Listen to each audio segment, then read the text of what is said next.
디모데후서 1장 13절로 18절에 있는 말씀 가지고 바른 말 좀 하고 삽시다, 이런 제목으로 하나님의 은혜 함께 나누고자 합니다. 바른 말 좀 하고 삽시다. 최근 하와이 날씨가 제가 보기에는 1년 중 제일 좋은 날씨이고 가장 아름다운 계절을 맞고 있다고 생각합니다. 또 이 아름다운 하와이에 또 우리 한국 사람들만큼 또 아름다움을 추구하는 민족이 있을까? 여러분, 그 여성들이 입는 한국의 그 한복을 보면은 아름다움을 많이 볼 수가 있습니다. 특별히 그 여성들이 그 한복 입고 버선을 신을 때에 버선 모양도 여러분들 그거 대충 만들지 않고 어떤 학자에 의하면은 그것이 그 가슴선이라고 합니다. 한복을 보더라도요, 옷고름을 하고 뚝 잘라버리는 게 아니라 뭐 서양 사람들은 뚝 잘라서 그 보타이 같은 거 만들고 하지만 한국 분들은 그걸 하나도 버리지 않고 다시 예쁘게 매듭을 메어서 옷고름을 하고 다니죠. 참 아름다운 민족입니다, 우리 한국 분들은요.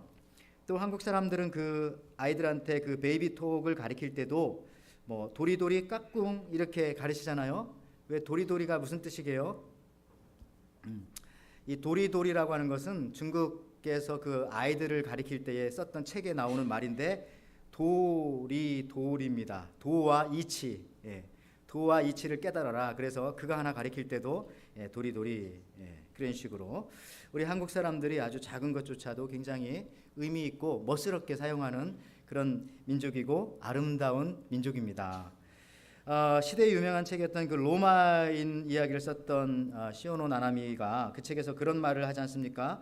로마가 아름다운 것을 지을 수 없을 때 큰 것을 짓기 시작하였다.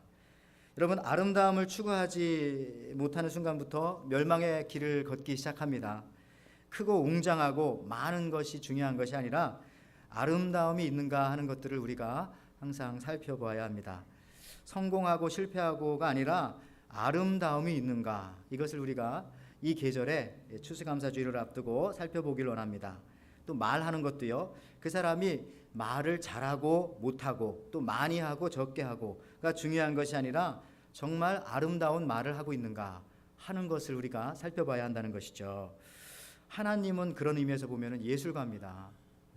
어떤 이 땅의 천지 만물을 창조하시고 빛도 창조하시고 어두움도 창조하셨습니다. 그리고 그것이 다 끝난 다음에 하나님께서는 매번 보시기에 좋았더라. 그러니까 즉 하나님은요, 만드시는 분이시지만은 동시에 아름다움을 감상하시는 분이십니다.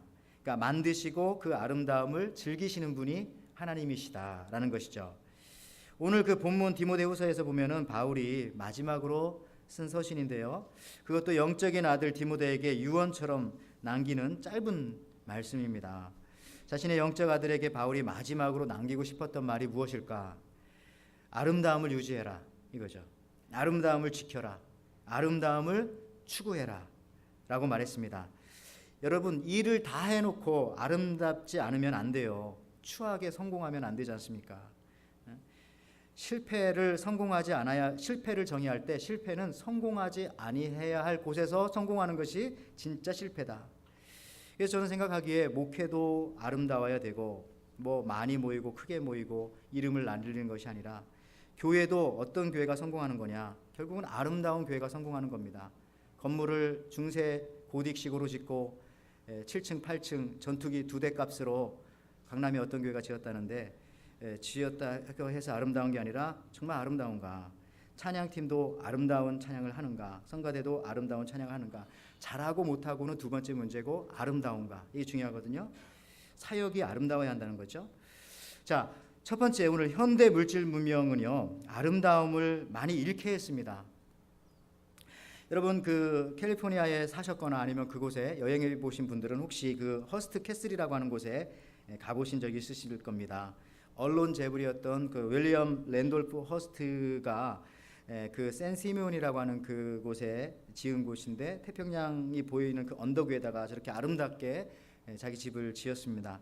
1919년에 착공을 해서 1947년에 완공을 한 개인 집입니다. 한 28년, 30년 정도 졌죠. 이 당시 줄리언 모건이라고 하는 건축가한테 부탁해서 이렇게 말했어요. 최대한 써라. 쓰고 싶은 만큼. 단 최대한 멋지게 좀 지어라. 그래서 2,100억 원 정도 들었는데 방이 165개의 방을 지닌 거대한 그런 집을 지었습니다. 저 집에 찰리 채플린, 또 루즈벨트 대통령, 뭐 윈스턴 처칠 이런 사람들도 다 방문을 했고요. 한때 저 집에서 북극곰을 키웠던 그런 사설 동물원도 저 안에 있을 정도였었으니까. 그리고 이제 이탈리아 궁전 해부한 거 갖다가 집을 짓는데 건축 자료로 사용을 했고, 유럽의 옛 수도원에서 가지고 온 것 가지고 또 집을 지었습니다. 그런데 이 허스트가 하는 말이 60세가 넘어서 이렇게 말했대요. 지금부터 누구도 농담이라도 내 앞에서 죽음이라고 하는 말을 절대 하지 말아라. 죽음이란 단어를 쓰지 말아라. 그러면서 이 사람은 나중에 고통 속에 죽어갔습니다. 근데 반면에 이 집을 완성했던 줄리언 모건이라고 하는 이 UC 버클리를 졸업한 여성 최초의 미국의 건축가였는데요. 그분이 이 집을 30년 동안 공사를 하는 동안 이 돈 많은 허스트가 얼마나 변덕이스러웠겠어요.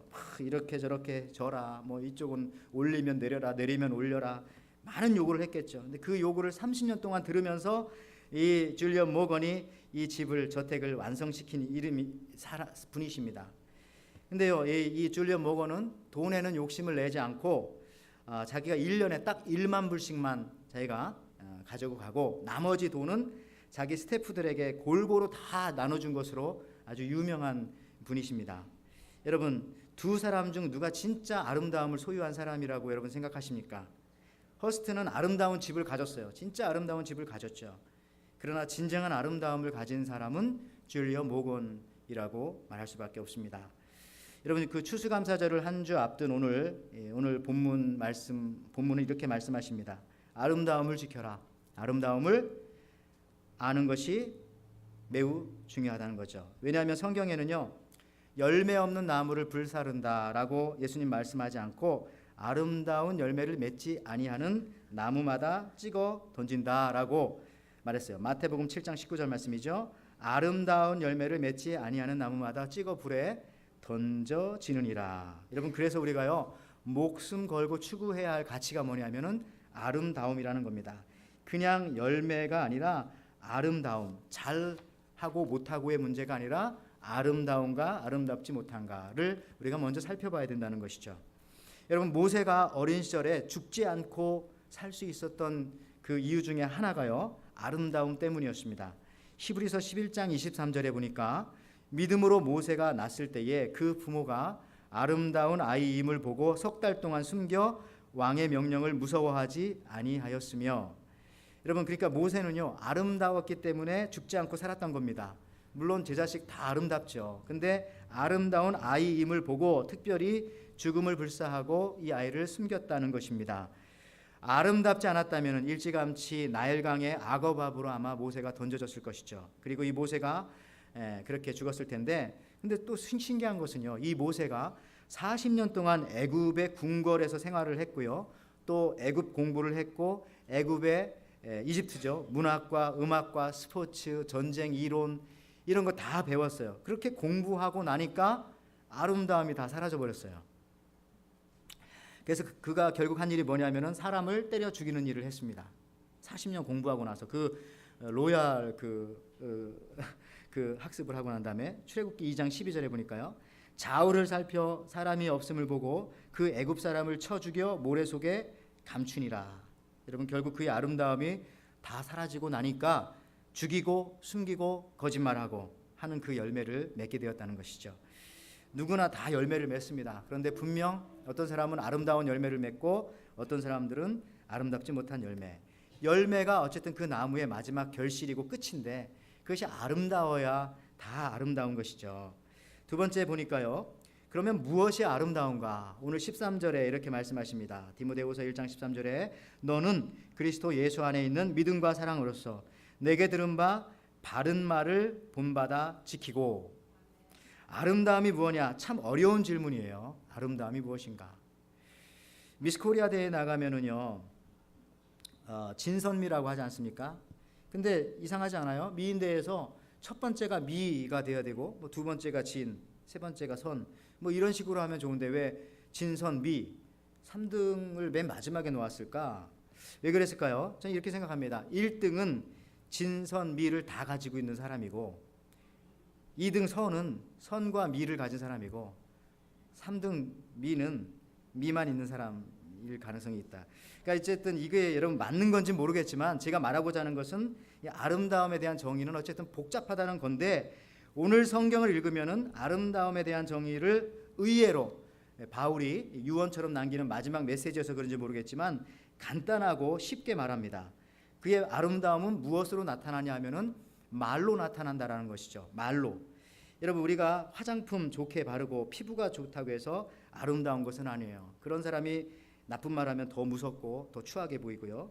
아름다운 옷을 입었을지라도 그 입에서 나오는 말이 나쁜 말이면은 더 이상하죠. 살고 있는 집이 그러니까 하는 말, 사람은 그 입에서 나오는 말을 가지고 그 사람이 아름다운가 그렇지 않은가를 알 수 있다는 거죠. 그래서 13절에 바른 말을 지키는 것이 중요합니다. 감사의 말이죠. 바른 말은 또 격려하는 말입니다. 오늘 본문을 통해서 그것이 뒷부분에 계속 나오는데요. 바른 말은 감사와 격려의 말이고 그 바른 말이 바로 아름다움이다.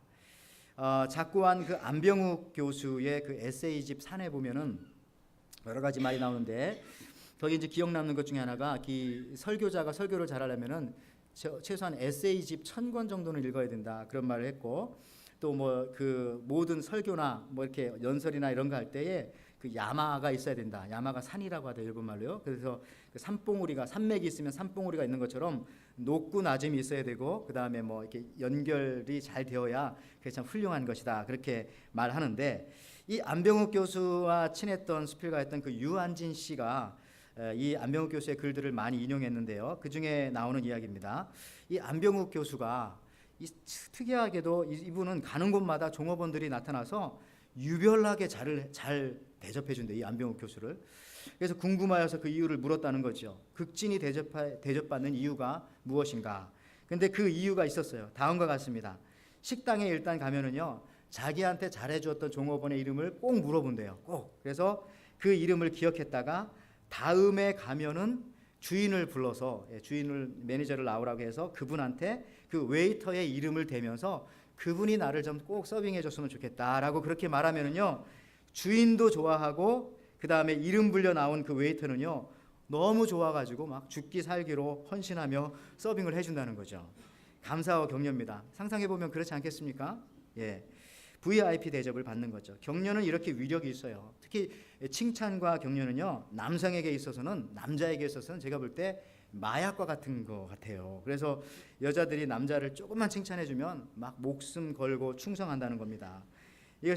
이것이 바로 바른 말이고 이게 아름다운 말인데, 남을 살리고 살아가게 하는 힘을 주고 비전을 주고 하는 것이죠. 바른 말 한다고 해서 쓴소리 하는 게 바른 말이 아닙니다. 그런 경우는요, 제가 보니까 자기한테만 바른 말이더라고요. 제가 그동안 살아오면서 만나본 사람 보면은 가끔 이런 말 하죠. 제가 좀 바른 말 좀 해야 되겠습니다. 그러고 하는 말 보면 다 자기중심적인 비판과 불평이 대부분이었다는 거죠. 뭐 아닌 경우도 있겠지만 대부분이었습니다. 여러분, 사도 바울은 이처럼 아름다움에 대해서 의외로 간단하게 정리하는데 그건 바른 말이다. 잠언 15장 23절에, 최근 우리가 생명의 삶 큐티하지 않습니까? 거기 나오는 말씀입니다. 사람은 그 입의 대답으로 말미암아 기쁨을 얻나니 때에 맞는 말이 얼마나 아름다운고.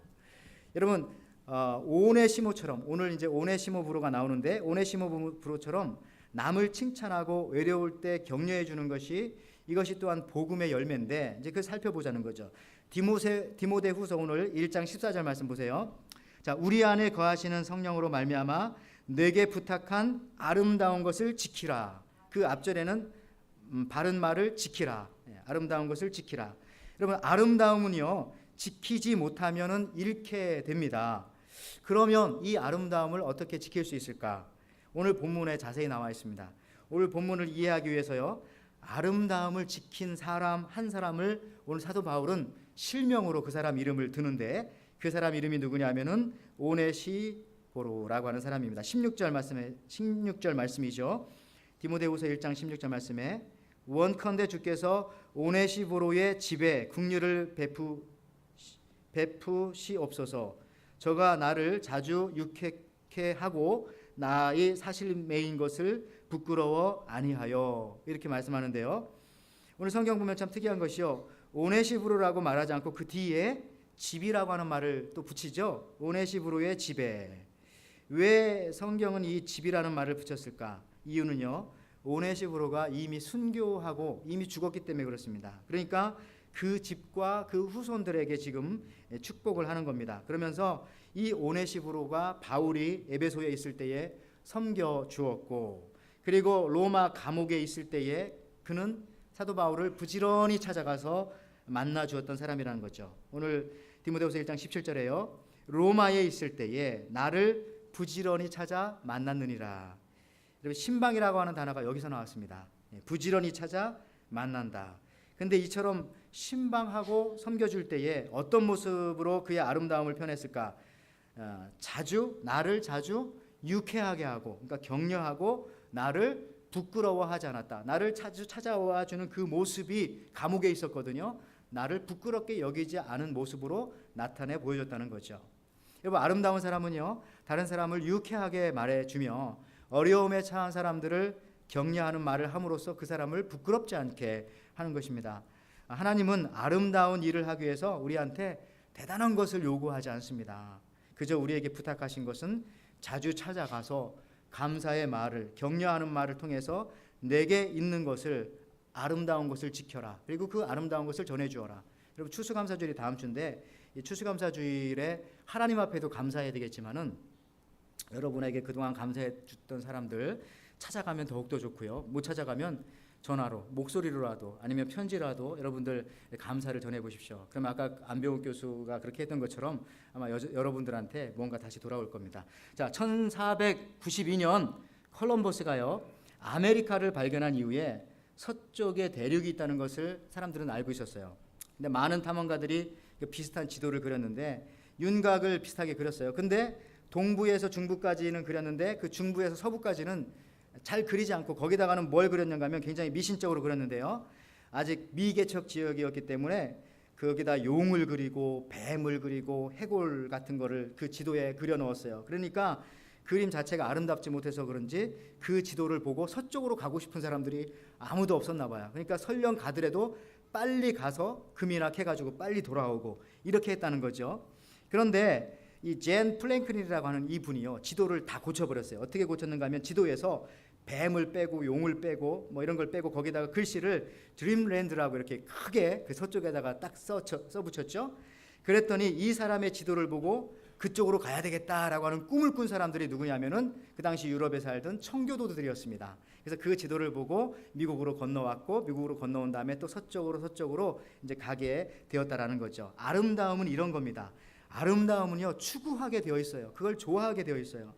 이때 이것을 보고 유럽의 이 청교들이 와서 이 아름다움을 보고 그쪽으로 가게 됐는데요. 여러분, 우리도 이 감사의 절기에 아름다운 말, 아름다운 이 바른 말을 하게 될 때, 격려하는 말, 칭찬하는 말을 하게 될 때 우리 공동체가 아름다움을 유지하게 되고요. 그 다음에 여기에 많은 사람들이 자꾸 오고 싶고 같이 머물고 싶고 그곳으로 가고 싶고 한 그런 공동체가 되어진다는 거죠. 여러분, 그리고 아름다우면은요, 자꾸 드러내고 싶어요. 그렇잖아요?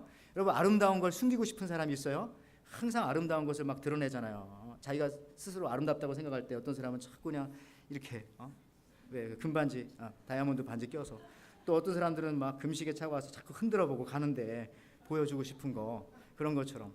여러분, 뭐 목사님이 불시에 신방하면 안 되지만 불시에 신방하면 아름답지 못한 것들은 다 그냥 책상 밑에 다 집어넣고 이불로 뒤집어 놓고, 옛날엔 다 그랬다고 하지 않습니까? 그러니까 아름다운 건 자꾸 보여주고 싶고 아름답지 못한 건 자꾸 감추고 싶은 거예요. 그러니까 여러분, 아름다우면은 자꾸 추구하고 싶어요. 그걸 가지고 싶고 그곳에 가고 싶고. 꽃은 아름답기 때문에 벌이 모이고 사람들이 자꾸 그곳을 찾아갑니다. 꽃을 싫어하는 사람 없지 않습니까? 아름다움이 있어야 됩니다. 오늘 늙은 그 오네시보로는 바울을 찾아갑니다. 노년의 몸으로 자주 감옥에 있는 사도 바울을 만나려고 노력합니다. 그 찾아가는 신방 자체가 아름다운 말이고 아름다운 메시지가 그 안에 들어있고 그것이 바른 말이죠. 그것이 바로 아름다운 모습입니다. 바울이요, 감옥에서 얼마나 외로웠겠어요. 여러분, 나이가 들수록 혼잣말이 많이 늘어나지 않습니까? 여러분들 내가 나이가 드셨는지 안 드셨는지를 보면은 혼잣말 하는 그 횟수를 세 보면은 야, 내가 나이가 좀 들어가는구나 하는 걸 알 수 있어요. 이게 어떻게 되는 거지? 해서 저 쳐다보면 혼자 말씀하고 계시더라고요. 예. 아, 그래, 맞아, 그렇게 해야지. 쳐다보면 혼자 말씀하고 계세요. 연세가 자꾸 들어가실수록. 증세가 심해지면 TV하고 막 대화를 시도합니다. 증세가 더 심해지면 극 중에 나오는 TV 인물하고 막 싸우기도 하고 다투기도 하고, 이런 것들을 보면서 자녀들은 걱정하죠. 혹시 우리 어머니가, 아버지가, 우리 할아버지가 이거 치매가 걸리신 게 아닌가 걱정스러워하는데, 그런데 그것은 치매가 아니고 고독이라는 거죠. 외로움입니다. 외로움. 예. 오네시모는 지금 바울 감옥에 혼자 있었는데 교회로부터 감사의 말을 가지고 가서 감사를 전하고 또 격려하고 위로하고 사도 바울을 계속 칭찬해 주셨던 그런 할아버지셨다는 거죠. 어떤 그 초등학생 일기장에 보니까 그렇게 적혀 있었대요. 어제 우리 할아버지가 치매에 걸리지 않는 법이라고 하는 책을 사오셨다. 그런데 오늘 또 사오셨다. 그런데 우리 집에는 이 책이 15권이나 된다. 여러분, 치매를 예방하는 것을 자꾸 사는 거는요, 이분 스스로가 내가 그 환자다라고 하는 것을 증명해주는 자꾸 이상한 결과를 가져오게 돼요. 세상의 그 아름다움이라는 것이 이런 겁니다. 자꾸 아름다움으로 꾸미는 사람들은요, 뭔가 아름답지 못한 것이 있기 때문에 저렇게 아름다움으로 꾸미는 것은 아닐까. 여러분, 그 사람이 아름다우려고 발버둥치면 칠수록 세상의 것을 가지고 자꾸 아름답게 만들려고 하면요, 오히려 그 아름다움이 가려지는 것이 아니라 아름다움 사이로 보이는 아름답지 못한 것들이 더 부각되어질 수가 있습니다. 겉으로 아름다우려고 하지 말고 우리 속이 아름다워야 되는데, 여러분, 그렇습니다. 하나님의 말씀이 아니면은 우리가 그 누구도 그 아름다운 것들을 바깥으로 내보낼 수가 없어요. 말이라고 했잖아요. 이 감사의 절기에 가장 바른 말, 아름다운 말은 하나님께는 감사, 사람에게는 칭찬과 격려입니다. 여러분들, 음식 잔뜩 차려놓고 싸우면 그 음식이 맛이 없었습니까? 예. 모든 일은요, 항상 아름다움으로 맺어져야 합니다. 아름다움으로. 옆 사람들과 함께 한번 옆 사람 한번 칭찬 좀 해보세요. 잠깐 격려하면서 한번 해보실래요? 예. 자, 해보세요. 물 좀 마시게.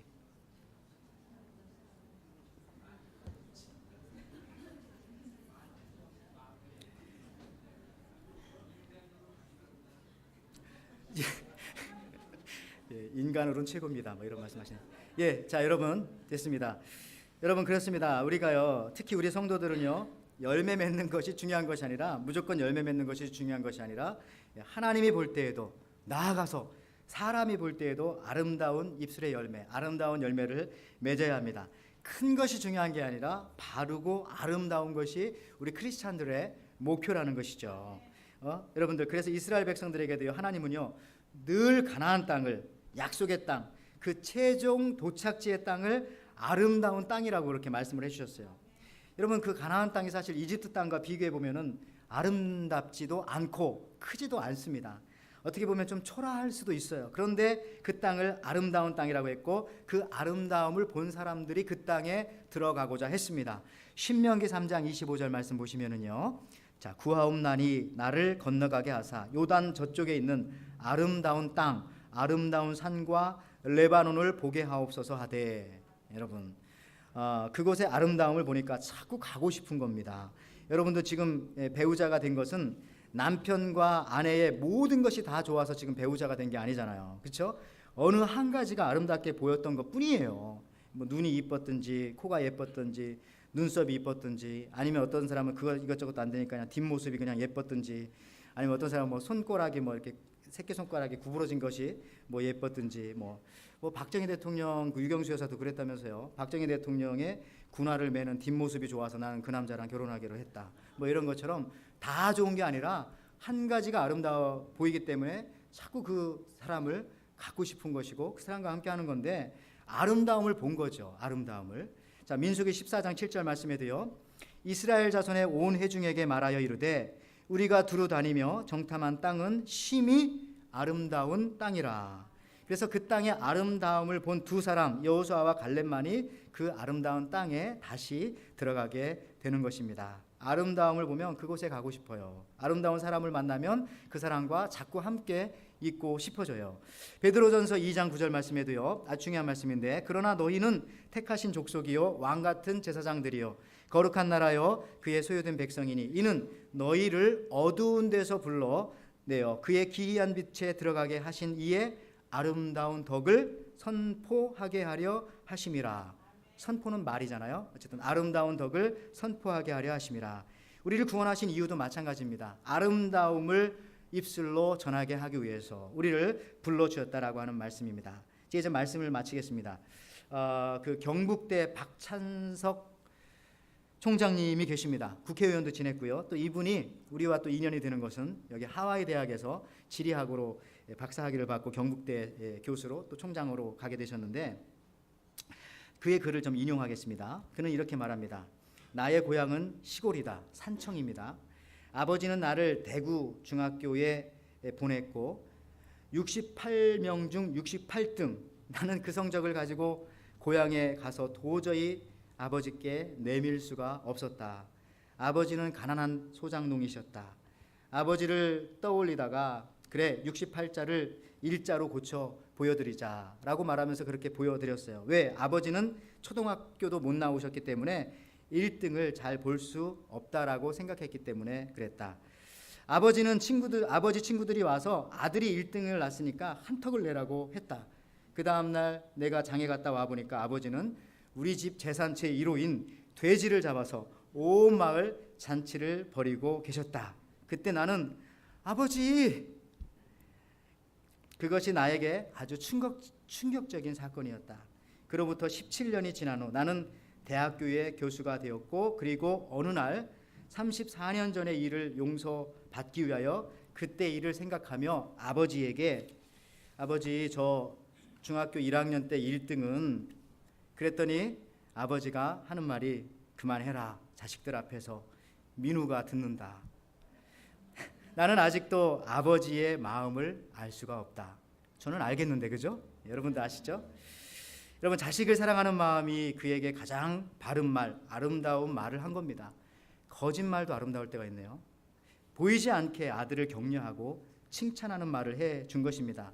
이 격려를 받은 박찬석 학생은 대학교의 총장이 된 것이죠. 그때 오히려 아버지가 아들을 부끄러워하고 야단치고 내쳤다면은 아마도 박찬석 총장은 존재하지 않았을 것입니다.